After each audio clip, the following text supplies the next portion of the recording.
नमस्कार दोस्तों, आइए कामदा एकादशी की व्रत कथा सुनते हैं। धर्मराज युधिष्ठिर भगवान श्री कृष्ण से कहते हैं, हे भगवान, मैं आपको कोटि कोटि नमस्कार करता हूँ। अब आप मुझ पर कृपा करके चैत्र मास की शुक्ल पक्ष की एकादशी की कथा सुनाइए। श्री कृष्ण कहने लगे, हे धर्मराज, यही प्रश्न एक समय राजा दिलीप ने गुरु वशिष्ठ जी से पूछा था और जो समाधान उन्होंने किया वो सब मैं तुमसे कहता हूँ। प्राचीन काल में भोगीपुर नामक एक नगर था। वहाँ पर अनेक ऐश्वर्यों से युक्त पुंडरीक नाम का एक राजा राज्य करता था। भोगीपुर नगर में अनेक अप्सरा, किन्नर तथा गंधर्व वास करते थे। उनमें से एक जगह ललिता और ललित नाम के दो स्त्री पुरुष अत्यंत वैभवशाली घर में निवास करते थे। उन दोनों में अत्यंत स्नेह था, यहाँ तक कि अलग अलग हो जाने पर वो दोनों व्याकुल हो जाते थे। एक समय पुंडरीक की सभा में अन्य गंधर्व सहित ललित भी गान कर रहा था। गाते गाते उसको अपनी प्रिय ललिता का ध्यान आ गया और उसका स्वर भंग होने के कारण गाने का स्वरूप बिगड़ने लगा। वहीं पर उसी सभा में कारकोटा नामक नाग ने ललित के मन के भाव को जानकर पद भंग होने का कारण राजा को कह दिया।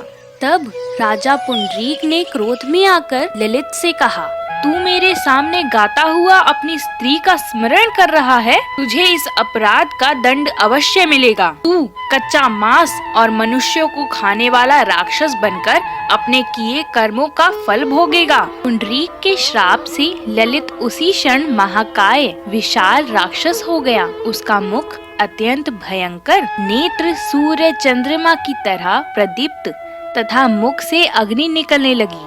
उसकी नाक पर्वत की कंदरा के समान विशाल हो गई और गर्दन पर्वत के समान लगने लगी।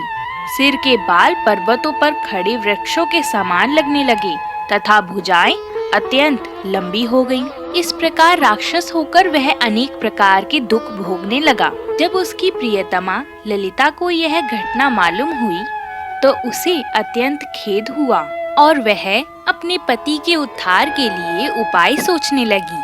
वह राक्षस अनेक प्रकार के घोर दुखों को सहन करता हुआ घने वनों में रहने लगा। उसकी स्त्री उसके पीछे पीछे जाती और विलाप करती रहती। एक बार ललिता अपने पति के पीछे घूमती घूमती विंध्याचल पर्वत पर पहुंच गई, जहां पर उसे एक आश्रम दिखाई दिया। आश्रम के पास एक मुनि बैठे हुए थे, जिन्हें ललिता ने नमस्कार किया और उनसे विनती भाव से प्रार्थना करने लगी। उसे देखकर मुनि बोले, तुम कौन हो और यहाँ किस लिए आई हो?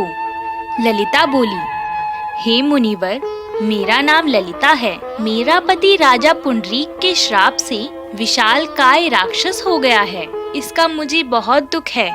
हे मुनिवर, मेरे पति के उद्धार के लिए कोई उपाय बतलाइए। मुनिवर बोले, हे गंधर्व कन्या, अब चैत्र मास की शुक्ल पक्ष की एकादशी आने वाली है, जिसका नाम कामदा एकादशी है। इसका व्रत करने से मनुष्य के सब कार्य सिद्ध हो जाते हैं। यदि तू कामदा एकादशी का व्रत करके उसके पुण्य का फल अपने पति को दे दे तो वह शीघ्र ही राक्षस योनि से मुक्त हो जाएगा और राजा का श्राप भी अवश्यमेव शांत हो जाएगा।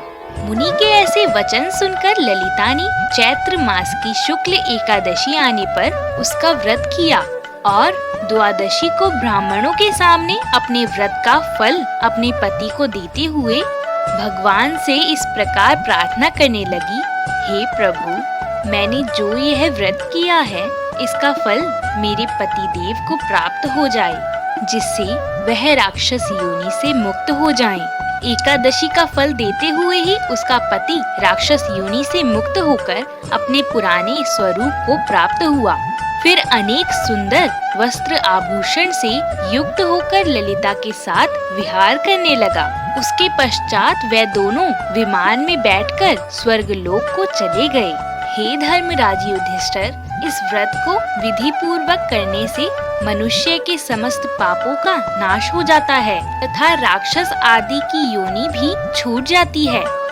संसार में इसके बराबर कोई और दूसरा व्रत नहीं है। इसकी कथा पढ़ने या सुनने से वाजपेय यज्ञ का फल प्राप्त होता है। जय श्री हरि विष्णु।